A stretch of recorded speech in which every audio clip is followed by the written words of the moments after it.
Angithathele lithuba ke bazalwane ngibingelele egameni lika Jesu Kristu waseNazaretha. Kulomzuzu nje omncane ombalwa ngicela ukubonga uNkulunkulu kakhulu. Sukela unyaka uqalile ye 2025 kuze kube la esikhona njengamanje. Kungayiphutha elikhulu ke ukuthi ngingabonga uNkulunkulu ngabo bonke abazalwane ibandla lika Jesu Kristu nje at large. Sibonge bazalwane from the bottom of our heart kakhulu. Umsebenzi kaNkulunkulu ke wa online uye wasinikeza abantu abahlukahlukene abangabafowethu abangodadewethu, waphinde futhi wasinikeza nabantu abahlukahlukene abaphenduke baba ngabazali kithi. Siyambonga ke uNkulunkulu kakhulu nangabo. Ezinye zezizathu engenza ngibonga uNkulunkulu ngabo ukuthi kwesinye isikhathi uyayiwenza iphutha kodwa ungaboni ukuthi wenza iphutha. U-approach umuntu, uthinta umuntu, ubone lo muntu lona ungithinta in a form of ubuzali, akasangithinta in a form of ukuthi ungubani, kodwa ubone ukuthi lo muntu lona ukuthinta in a capacity of isini okanye ubuzali. So sibonga uNkulunkulu kakhulu ukuthi masiphuma endleleni nisibuyise, nisibonise ku wrong, nisikhomba indlela right. Siyabonga kakhulu bazalwane kakhulu from bottom of our heart. Siyamdumisa uJesu kakhulu ngani. Uma Mdlamini ke wasikhipha istatement on behalf of EST Media, ebonga ke ngoba nizokhumbula ukuthi enkonzweni uyena umuntu ke uyayagcizelela kakhulu isupport because naye bengamphathi kahle njalo ukuthi kukhona imali engangiyikhiphe enye ngiyikhiphe ngamafastela ukuze umsebenzi kaNkulunkulu uqhubeke ungami. Ubone ukuthi kwesinye isikhathi akumphathi kahle lokho, kodwa naye ubone ukuthi uya understanda kokunye, ubone ukuthi ireality nakhona kicks in ukuthi kunezinye izinto uyabona ukuthi akukwazi ukushoda something endlini kodwa imali ibusy iqhuba omunye umsebenzi.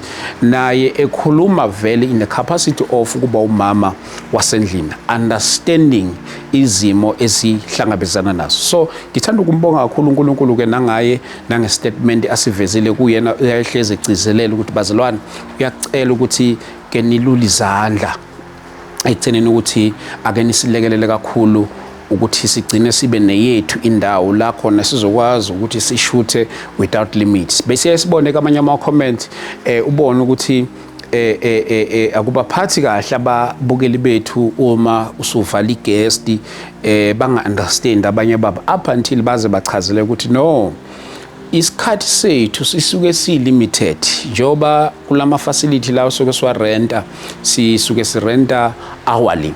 So kwezinye isikhathi uthola ukuthi i-guest noma ingakaqedi to empty himself or herself, uthola ukuthi ngenxa yesikhathi kugcine sekuphoqa ukuthi asinqamule. So sithanda ukubonga ke kakhulu bazalwane. We were able to buy through your support some of the cameras.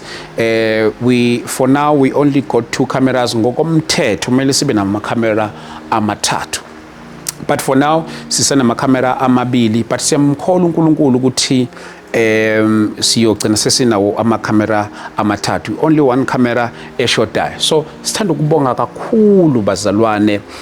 Kunomunye umfowethu ngayengabona ivideo yakhe ku social media ethi akekho umuntu ophila okanye umuntu osebenzayo, ake ngibe kanje, wathi lo mfowethu wonke umuntu uma ekuphi imali kusuke kufana nokuthi kukhona isikhathi sakhe akunikeze sona, ngoba leyo mali leyo usuke evukile waya kwaMlungu wasebenza, and then mayesekunikeza lo mali ukusho ukuthi kukhona ingxenye yesikhathi akunikeze yona. So ngamanye amagama akekho umuntu othi mayinemali ephaketheni athi le mali le imali yokuthi nje lena ngiyophusa bani, kodwa kuba isidingo esibonakala kuyena esivukayo kuyena ukuthi abone kufanelekile ukuthi angiphe usibanibani imali. So siyabonga kakhulu bafowethu, iminikelo yenu ayiwela ngaphansi emhlabathini. Siyabonga kakhulu, umsebenzi kaNkulunkulu uzoqhubeka ngendlela emangalisayo. Njengoba ubona nje kubona bonke abantu aseke bafika la, it is through your support. Niyazi ukuthi amanye ama-guest uyawuthola ukuthi asuka ko-Cape Town, ko-KZN njalo njalo. Amanye ama-guest yithi esiwagibezayo through your support, because kokunye uyawuthola ukuthi umuntu unento afisa ukuyidlulisa ezosiza izwe. Ubona nale message yalo muntu leni global, kodwa usesimeni sokuthi akakwazi nokuyigibeza lo muntu lo. So we are able ukungena emaphaketheni, simulekelele umuntu, simugibeze, simubhukhele indawo, simnikeze ukudla, aphinde abuyele emuva futhi.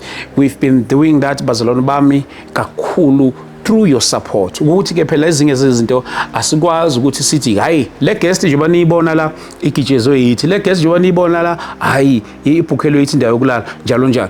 But umnikelo yenu bafowethu ikwazi ukuthi even nama uma Mdlamini uvezile uthi we spend about 100,000. Iqiniso lithi we have spent over, bekade ngichecka nje my payment history, it is about 110,000 plus imali sesibhadarile estudio. Futhi i-app ngiyabona ukuthi ayinalo iqiniso ngoba amanye ama-payment uthi siwenza ngelinye ibhank, kokunye uthi mhlawumbe ucash njalo njalo. So i-app ikhuluma nge-payment ebuya from ibhanki leli suke sikhokha ngalo. So bafowethu iningi imali sesikhiphile estudio, kodwa uNkulunkulu ke ukwazile ukuthi asithwale waqhubeka kakhulu umsebenzi egameni likaJesu. Siyabonga kakhulu. And namhlanje kula kuyisuku lami ke lokuzalwa, kimi ke kufana nonyaka omusha. Ngibonga uNkulunkulu kakhulu, ngibonga uNkulunkulu kakhulu imithandazo yenu. Lo msebenzi ke siwenza lana ke ngihlezi ngisho ngithi i-tricky kakhulu lento esiyenza lana, because lento ikwenza ube nama mixed feelings. Uyajabula manje awujabuli, usaid manje kuyimanje awukho happy. You see, it comes with different feelings because uhlala nomuntu lana xoxela istory, ubufakazi bakhe about impilo adlule kuyona, kube buhlungu enhlizweni kwena, uqede uphinde uhlale nomunye axoxele ngobufakazi uNkulunkulu indlela amsebenzisa ngakhona, ube nalo excitement enhlizweni yakho. So uyabona ukuthi at the same time in 1 minute, in 10 minutes, within an hour uba umuntu onama feelings ahlukahlukene. So uNkulunkulu siyambonga kakhulu egameni lika Jesu Kristu waseNazaretha. So bafowethu lento isinikeza ama-emotions ahlukahlukene. Umuntu othile manje, umuntu olongolunye uhlobo manje, umuntu. So kezinye zezitori ubona ukuthi lesi story lesi lento iku-introduce nakuyi-warfare. Ubona ukuthi le muntu lento ade ikhuluma i-modern lento ade isho. So we need your prayers, bazalwane. We need your prayers bafowethu.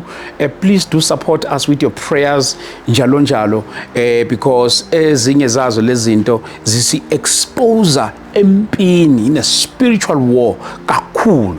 Please don't forget to pray for us, bazalwane bami, egameni lika Jesu Kristu waseNazaretha. As I was saying, today it is my birthday.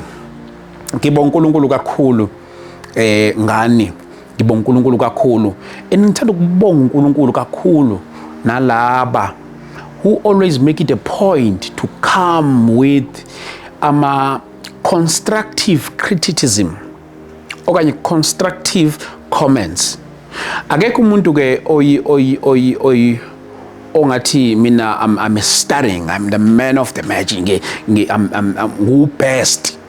So siyawenza amaphutha elapha nalapha, kodwa umuntu udinga omunye umuntu ukuthi ambonise ukuthi hayi akusiyona indlela eright le, kodwa indlela eright nathi. So ngithanda ukubonga uNkulunkulu kakhulu ke nangezimpilo zenu bafowethu, ukuthi nangabo laba njengoba ngishilo waseqaleni ukuthi lo msebenzi unginikeza abantu abangabafowethu, wanginikeza abantu abangodadewethu, wanginikeza abantu abangomama bami, wanginikeza abantu abangobaba bami kakhulu. kakhulu. So ngiyambonga kakhulu uNkulunkulu kakhulu bafowethu, siyabonga kakhulu. And don't forget ke ngonyaka ozayo year 2026 we are believing God for more grace. Bazalumam, siyaqala laphana eSoweto eMidlands ezone 6 laphana kaMfundisi Umbatha, siyobe silapho kuyobe kuzi31 last Saturday of January. We starting from 10 a.m. kuyoze kuyoba ntambama. Injani lento ke siqale emadolweni? Ake siqale emadolweni unyaka kunabantu abazobe bebuya ko KZN abeza ko Goli for the first time, who are in a marketplace, abafuna imisebenzi, abafuna izikole njalo njalo.